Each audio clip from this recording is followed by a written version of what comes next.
So guys, welcome back to another video. Today we're going to be talking about the 84 rated FUTSWAP, Mikel Antonio. Now, to get this guy in FIFA 19, you have to submit 7 FUTSWAP items. So if you do get this card, it does mean you won't be able to get the Flashback Pedro card, which I'm sure a lot of you are eyeing up. But because I want the Flashback Pedro card on my main account, I've actually picked up this FUTSWAP Antonio on a second account. So if you're wondering why I've got such a cheap team around this guy, that's why. Anyway, before we get into things, in the comments below, let me know which FUTSWAP card you are looking to get. Have any of you already got Niang or Joshua Gilavoju? Was Antonio the one you guys were looking to get? Or are you going to wait for the Flashback Pedro that comes out towards the end of the promo? If you could leave a like on this video, that would be absolutely awesome. Subscribe to the channel if you're new. Let's get into this 84 rated Antonio player review. So, looking at this guy's in-game stats, straight away we notice he does have some elite physical attributes.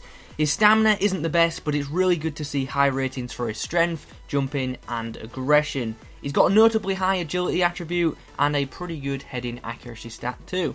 Anyway, how was this guy in games? He wasn't that bad. Now, when I first looked at the card, I wasn't expecting too much from him because he doesn't have the best looking card attributes. But in game, he was pretty solid. He was regularly involved in good attacking moves, and he picked up a decent amount of goals and assists for me, which was nice. As you can imagine, the pace is one of this guy's main positives, but what's great about him is the fact that he's strong as well. This guy has 87 pace, 88 strength and 79 balance, so once this guy gets going with the ball, he's not easy to dispossess. He felt pretty good on the ball too. His dribbling in-game felt better than the 82 dribbling on his card suggests. It is worth noting though that he's not the quickest to react and his first touch isn't always the best. Passing wise, he's average. He's not the best at distributing the ball, especially over distance. Like with most attackers in FIFA 19, his short passing is good enough, so as long as he's got someone to play off, he's going to be fine. When it comes to scoring goals, I have to say Antonio impressed me. For a player with 79 shooting, he definitely can put the ball in the back of the net. I liked his shot power and his finesses were decent too. Inside the box though, it's worth noting his general finishing does get hurt by his composure. Always try to pass and shoot with his right foot if possible, because with him having a freestyle weak foot, that left foot just isn't reliable. Aerially, this guy is a bit of a beast. He's not exactly short, he stands at 5'10", so he's not the shortest of players, but he's also not the tallest of players, but he does have 94 jumping, so he leaps really high. And with him having good strength, he does win most aerial battles, which is really pleasing. His heading accuracy is decent too, so he's a good player to cross to. Positionally, I've got no complaints. He was regularly getting forward and causing problems for my opposition. Overall, I've got to say, this card impressed me.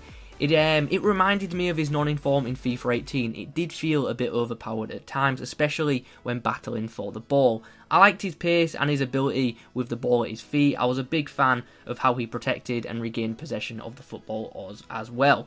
Although he is capable of scoring goals, he isn't the most clinical of forward options, so that's definitely something to be aware of. But I do think this card would be very effective coming off the bench as a super sub to run at tired defenders. In summary, I enjoy using this card, but do I think it's worth getting? I'm gonna have to say no, just because there are so many good central attacking options already in Ultimate Team that aren't really that expensive. And also, if you do get this Antonio card, it will stop you from getting either the 100k pack or the Flashback Pedro. So, unfortunately, I wouldn't advise getting this Antonio card unless you really want it.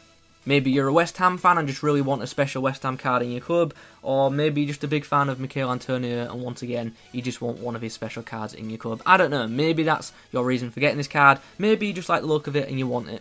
But anyway, we're at the end of the video and I'm rambling. So, in the comments below, let me know what you're going to do with your FUTSWAP cards from this month. Leave a like on the video if you have enjoyed it. Subscribe to the channel if you're new. Thanks for watching, I'll catch you in the next one.